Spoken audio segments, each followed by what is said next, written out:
करने का तरीका बताया आपको। अगर हम फंक्शन की बात करें तो हम फंक्शन तो बहुत चीज़ जानते हैं कि जब हमारी जो सेल मेम्ब्रेन होती है, एनिमल हो चाहे प्लांट सेल हो, it's compose of a phosphate bilayer से होती है, 2 लेयर होती है, फॉस्फोरस बाइलिपिड की लेयर होती है ना। फॉस्फोलिपिड हम पढ़ते हैं, 2 लेयर होती हैं, हाइड्रोफोबिक एंड हाइड्रोफिलिक होती है, जहाँ पे हाइड्रोटिल प्रेजेंट होती है ना। सेमी परमेबल होती है वो जो सेल मेम्ब्रेन होती है, ठीक है। अगला जैसे कि न्यूक्लिक एसिड में प्रेजेंट होता है, न्यूक्लिक एसिड हम जानते हैं, न्यूक्लियोप्रोटीन्स, न्यूक्लिक एसिड लाइक हम कह सकते हैं कि डीएनए में फॉस्फेट यूज होता है, हम पढ़ते हैं न्यूक्लियोटाइड पढ़ते हैं, न्यूक्लियोटाइड पढ़ते हैं, इसमें PO4 आता है, तो वहाँ पर यूज़ होता है। कोएंजाइम्स जैसे कि NAD, ठीक है, NADP, ATP, एड्रेनल ट्राइफॉस्फेट, ठीक है। और ये मेनली कहाँ होता है, इसकी मैक्सिमम एबंडेंस जो होती है वो मैरिस्मेटिक टिश्यू में पाई जाती है। किसमें पाई जाती है? मैरिस्मेटिक टिश्यू, जो हम पढ़ते हैं meristematic tissues are tissue where having a cell dividing, cell लगातार डिवाइड होती रहती हैं। तभी कहते हैं कि वायरस जो है वो कभी मैरिस्मेटिक टिश्यू पे अटैक नहीं करता, बिकॉज वो सेल भी जल्दी डिवाइड होती है कि वायरस को समय ही नहीं मिलता कि वो भी डिवाइड कर सके, ठीक है। उनके बीच में कनेक्शन अच्छा होता है सेल्स के बीच में, तो लाइक वहाँ पे वायरस ग्रो ही नहीं कर पाता प्रॉपर्ली, तो मैरिस्मेटिक टिश्यू को कहलाएगा। और जैसे कि स्टोरेज ऑर्गन, सीड्स, फूड में प्रेजेंट होगा। कोएंजाइम जानते हैं कि NAD में पढ़ते हैं कि ग्लाइकोलाइसिस, पायरुवेट, ग्लूकोज से पायरुवेट बनता है, उस दौरान NADP हम यूज़ करते हैं, ATP यूज़ करते हैं, ठीक है। क्रेब्स साइकिल पढ़ते हैं हम लोग, हम लोग को TCA पढ़ते हैं, ट्राई कार्बोक्सिलिक एसिड साइकिल पढ़ते हैं, जहाँ हम लोग कितने सारे NADP ATP को यूज़ करते हैं, टोटल कितना हम पूरा बैलेंस शीट पढ़ते हैं, कितना ATP कितना यूज़, और 38 ATP यूज़ कर रहे हैं, किसी को 36 ATP दे रखा है, जहाँ प्रॉपर्ली ATP यूज़ किए जाते हैं, ठीक है। ग्लाइकोलाइसिस रेस्पिरेशन में हम लोग यूज़ करते हैं। फैटी एसिड सिंथेसिस में हम इसका सब NADP, ATP, FAD पढ़ते हैं, है ना, GTP पढ़ते हैं, तो सारी जगह यही काम आते हैं। फॉस्फेट वहाँ काम आएगा। अब डिफिशियंसी की हम लोग बात करें तो क्या क्या इसका हमको, अगर फॉस्फोरस हमको नहीं दिख रहा है तो क्या क्या हो सकता है, फॉस्फोरस की वजह से मैंने पढ़ा ऊपर, phosphorus is mostly abundance in meristematic tissue. Meristematic tissue अगर ही रुक गया तो सेल की ग्रोथ नहीं हो पाएगी, है ना, तो ग्रोथ रुक जाएगी, स्टंट ग्रोथ हो जाएगा, ठीक है। वही एंथोसिन पिगमेंट हमको दिखाई देगा, लीफ बहुत जल्दी गिर जाएंगी, ठीक है। क्लोरोसिस उसमें होगा बट लेट दिखाई देगा। अब जैसे हम पढ़ेंगे कैल्शियम में भी लेट होता है, क्लोरोसिस दिखाई देता है, बाद में दिखाई देता है। अगर यहाँ क्लोरोसिस हुआ ना तो वही सेम जो नाइट्रोजन में था कि पहले फर्स्ट ऑफ ऑल किस में दिखाई देगा, ओल्ड में दिखाई देगा, फिर देन यंग में दिखाई देगा, बिकॉज द जो फॉस्फोरस है इट्स अ मोबाइलिटी दिखाता है अच्छी तरह से, ठीक है। अब जैसे कि क्लोरोसिस के तुरंत बाद नेक्रोसिस दिखाई देगा, ठीक है। पैटियोल पर, सॉफ्ट फ्रूट्स की स्किन पर दिखाई देगा, जो लीव्स होंगी वो जल्दी डिसऑर्ड हो जाएंगी, ठीक है। लिटिल बर्ड जो होगा वो डॉर्मेंसी रहेगी, जैसे नाइट्रोजन पढ़ा था अपन लोगों ने, ठीक है।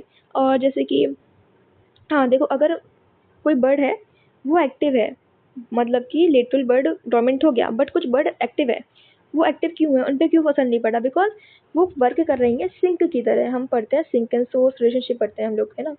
तो सोर्स वह होता है जो कि फूड को बनाता है, और सिंक वो होता है जो फूड को लेता है, ठीक है। तो जो बर्ड है ना वो सिंक जो है, बर्ड जो है, जो एक्टिव बर्ड है वो सिंक है, वो कहीं ना किसी पार्ट से कुछ ना कुछ फूड न्यूट्रिएंट ले रही है, जिस वजह से उसके अंदर कमी नहीं आई।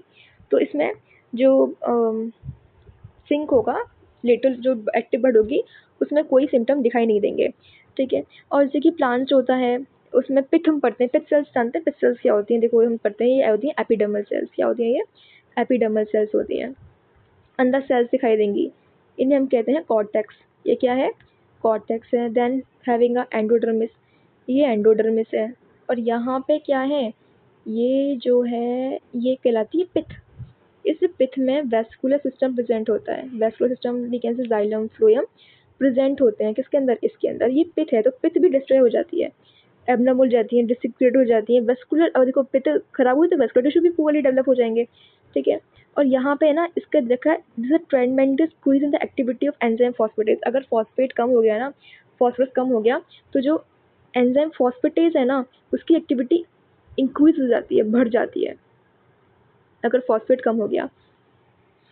तो हमारा हो गया phosphorus. Then we talk about potassium. Potassium की अगर हम लोग बात करें तो पोटेशियम जो है हमको वाटर सॉल्युबल होता है ना। ये जनरली KNO3 की प्रेजेंस में होता है सॉइल के अंदर, बट जो प्लांट है उसे हम बोलते हैं पोटेशियम नाइट्रेट, लेकिन जो प्लांट है वो K+ के फॉर्म में एब्जॉर्ब करता है सॉइल से। अब हम आगे बढ़ें तो देखो, चलो पोटेशियम देखो मैंने यहाँ लिखा भी है कि nitrogen, phosphorus, potassium, magnesium, zinc, molybdenum, ये ऐसे हैं जिसमें जब क्लोरोसिस होता है ना, उस दौरान क्लोरोसिस के होने के दौरान यहाँ पे सबसे पहले ओल्ड लीफ इफेक्ट होती है। क्यों होती है पता है? क्योंकि मोबिलिटी अच्छी है इनकी, और सल्फर है, आयरन है, इसमें एक जिंक भी आता है, एक सल्फर आयरन, बस यही आते हैं दो। इसमें जो है मोबिलिटी, इमोबिलिटी ज़्यादा होती है, मतलब कि मोबाइल अच्छे नहीं होते हैं, तो इनमें यंग लीफ पहले इफेक्ट होती है। अगर हम बात करें फंक्शन की, तो फंक्शन पोटेशियम का, फंक्शन पोटेशियम जो है कोई स्ट्रक्चरल रोल प्ले नहीं करता सेल के अंदर। क्या काम करता है? एक्टिवेट करता है एंजाइम्स को। अब एंजाइम को तो क्योंकि पोटेशियम हमने पढ़ा, पोटेशियम मैक्रोन्यूट्रिएंट, मैक्रो है, माइक्रोन्यूट्रिएंट्स भी करते हैं, बट मैक्रो है ये, उसको अच्छे अमाउंट में प्लांट को चाहिए होता है। कौन? पोटेशियम। तो ये 40 डिफरेंट एंजाइम्स को एक्टिवेट करेगा, फर्स्ट पॉइंट। सेकंड पॉइंट क्या करेगा? ये जो प्रोटीन है ना, उसके मेटाबॉलिज्म को एक्टिवेट करेगा। डीएनए पॉलीमरेज के लिए जरूरी है, डीएनए पॉलीमरेज पढ़ते हैं at a time of replication, DNA polymerase require for replicate the parental DNA, है ना। जब सेमी कंजर्वेटिव डीएनए पढ़ते हैं, जिस दौरान एक स्ट्रैंड पेरेंटल होता है, एक नया होता है, तो वही उस दौरान जब हम पढ़ते हैं रेप्लिकेशन के पूरे प्रोसेस पढ़ते हैं, तो जब नाइट्रोजनस बेसिस को लाया जाता है तो डीएनए पॉलीमरेज को यूज़ करता है ना। माइटोकॉन्ड्रिया के एंजाइम्स में काम आएगा। ये इंपॉर्टेंट है कि जो कार्बोहाइड्रेट है उसके ट्रांसलोकेशन के लिए बहुत इंपॉर्टेंट है। सिंथेसिस करेगा, फिर ट्रांसलोकेट करेगा कार्बोहाइड्रेट को, सेल डिवीजन काम करेगा, क्लोरोफिल के डेवलपमेंट के लिए काम में आता है। पोटेशियम जानते हैं, potassium very important for stomatal momentum पढ़ते हैं। स्टोमेटा है, स्टोमेटा के ओपनिंग एंड क्लोजिंग को कौन रेगुलेट करता है? पोटेशियम करता है। और ये जो है सेल ऑर्गेनाइजेशन करता है। परमेबिलिटी हम जानते हैं, सोडियम, पोटेशियम, कैल्शियम, क्लोरीन, ये हमारी बॉडी में भी इनफेक्ट प्रेजेंट होते हैं, प्लांट के अंदर प्रेजेंट। परमेबिलिटी को करते हैं कि पोटेशियम बाहर निकला, सोडियम अंदर गया, तो लाइक परमेबिलिटी बनती है, परमेबिलिटी होती है इसमें। हाइड्रेशन भी काम आता है। अगर हम बात करें आगे डेफिशिएंसी की, अगर पोटेशियम की डिफिशियंसी हो जाती है प्लांट के अंदर, तो क्या होगा? पोटेशियम की डिफिशियंसी हुई तो वही बात जो पढ़ी, वही क्लोरोसिस होगा। तो पहले किस में दिखाई देगा? ओल्ड लीफ में दिखाई देगा, फिर यंग में दिखाई देगा। क्यों? बिकॉज मोबिलिटी अच्छी खासी है इसकी, है ना। और क्या होता है कि हम पढ़ते हैं एपिकल डोमिनेंस, हम पढ़ते हैं एपिकल डोमिनेंस क्या होता है कि जैसे मानो कि ये प्लांट है ना, ये प्लांट है, ये प्लांट का एपेक्स वाला पार्ट है, और अगर मानो कि एपेक्स वाला पार्ट जो है लगातार डिवाइड हो और लेंथ बहुत बड़ी कर ले, लेंथ में बहुत बड़ा हो जाए, लेकिन लेटरल वर्ड्स को मौका ना मिले ग्रो करने का, तो ये एपिकल की डोमिनेंसी है। एपिकल डोमिनेंट है ओवर द लेटरल वर्ड्स के, तो उसे हम एपिकल डोमिनेंस कहते हैं।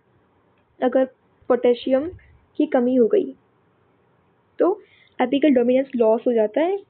तो लाइक जैसे मानो कि प्लांट पहले तेजी से बड़ा हो रहा था, अब जब रुक गया तो यहाँ पे बहुत सारे क्या आ गए, स्टेम्स, लाइक यहाँ पे बहुत सारी ब्रांचेस डेवलप हो गई, तो लाइक बुशी, लाइक एकदम झाड़ जैसा स्ट्रक्चर बनना स्टार्ट हो जाता है।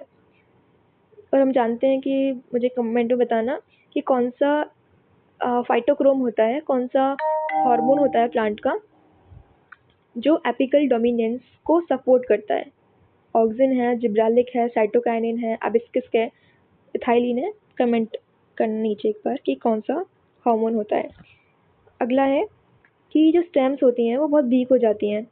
अब स्टेम वीक हो गई, अब पूरा प्लांट ही वीक हो गया, तो पैथोजन अगर अटैक करेगा उस प्लांट के ऊपर, तो प्लांट की रेजिस्टेंस जो है एक इम्यून सिस्टम में ख़त्म हो गया, तो प्लांट जल्दी क्या हो जाएगा? डिसीज हो जाएगा, डिसीज अटैक करेंगे उसके ऊपर, इजीली प्लांट जो है वो गिर जाएगा, लॉस हो जाएगा, मतलब कि टूट के गिर जाएगा। ओके, अब क्या होता है कि द प्रोटीन एंड कार्बोहाइड्रेट का जो एक्यूमुलेशन होता है ना underground parts like we can say roots वगैरह में, अंडरग्राउंड प्लांट्स में जो प्रोटीन और कार्बोहाइड्रेट का जो एक्यूमुलेशन होता है वो कम हो जाता है। क्यों? बिकॉज प्रोटीन रेसिस्टेंस रिडक्शन हो गया, प्रॉपर रेस्पिरेशन नहीं हो पा रहा, रेस्पिरेशन डिस्टर्ब हो गया, तो प्रोटीन और कार्बोहाइड्रेट का एक्यूमुलेशन रुक जाता है। ये हमने बात की यहाँ तक किसकी, प्रोटीन लाइक भी पोटेशियम की। अगर हम आगे बात करें वो आता है हमारा कैल्शियम। अगर हम सोचें कि हम इसको एनसीईआरटी से पढ़ लें तो एनसीईआरटी में इतना डिटेल में नहीं दे रखा, just give us some points कि कैल्शियम से क्या क्या होता है, तो we important to learn all of this things for paper. तो अब बात करते हैं कैल्शियम की। कैल्शियम किस में होगा? पहले बात तो किस प्लांट सॉइल में किस फॉर्म में एब्जॉर्ब करेगा प्लांट कैल्शियम को, विच वॉज Ca2+, है ना। कैल्शियम की 2+ वैलेंसी होती है, जानते हैं इस तरीके से। फंक्शंस क्या होंगे कैल्शियम के? We know that middle lamella, middle lamella क्या होती है? प्लांट सेल वॉल है, इसमें मिडिल लैमेला प्रेजेंट होती है। कि मिडिल लैमेला क्या हो गया कि एक प्लांट ही हो गया प्लांट सेल, एक प्लांट ही सेल हो गया, तो ये क्या है? मिडिल लैमेला है। तो मिडिल लैमेला हम जानते हैं it's composed of calcium pectate and magnesium pectate से बनी होती है। कौन? Middle lamella. तो मिडिल लैमेला बहुत इंपॉर्टेंट है। एटीपीएस, अब देखो कौन कौन से एंजाइम को एक्टिवेट करेगी? एटीपी को एक्टिवेट करेगी। काइनेज, काइनेज हम जब यूज़ करते हैं जब एटीपी खर्च हो रहा होता है, ठीक है। फॉस्फोलाइपेज हो गया, अमाइलेज हो गया, सक्सिनेट डिहाइड्रोजनेज हो गया, इनमें काम आता है। और लिपिड मेटाबॉलिज्म में भी काम आता है। लिपिड का जब मेटाबॉलिज्म होता है तो उसमें भी कैल्शियम काम आता है। कार्बोहाइड्रेट के मेटाबॉलिज्म को कंट्रोल करता है। अभी मैंने ऊपर पढ़ा था कि जो पोटेशियम था वो कार्बोहाइड्रेट का सिंथेसिस कर रहा था और ट्रांसलोकेट कर रहा था। ये क्या करेगा? कार्बोहाइड्रेट के मेटाबॉलिज्म को कंट्रोल करेगा, लिपिड के मेटाबॉलिज्म को कंट्रोल करेगा। साथ में हम जब क्रैब साइकिल पढ़ते हैं, हम जब टीसीए पढ़ते हैं, ट्राई सिट्रिक एसिड, हम जब साइकिल पढ़ते हैं उस तरह हम जानते हैं जब फ्यूमेरिक एसिड जो होता है, फ्यूमेरिक ही होता है, हाँ, फ्यूमेरिक एसिड जब कन्वर्ट होता है किसमें? सक्सीनिक सक्सीनिक एसिड में कन्वर्ट होता है, तो उस दौरान यहाँ पर क्या यूज़ करते हैं? सक्सीनेट डिहाइड्रोजनेज, जहाँ पे एक NADP, यहाँ पे एक NADP से NADPH बनता है ना। तो हम वहाँ पर यूज़ करते हैं। और हम जानते हैं कि एक ऐसा मेम्ब्रेन होता है जो माइटोकॉन्ड्रिया की इनर मेम्ब्रेन पे प्रेजेंट होता है, ऐसा एंजाइम होता है सक्सीनेट डिहाइड्रोज, उसको लाने का काम करता है कैल्शियम काम करता है। तो ये इम्पोर्टेंट है।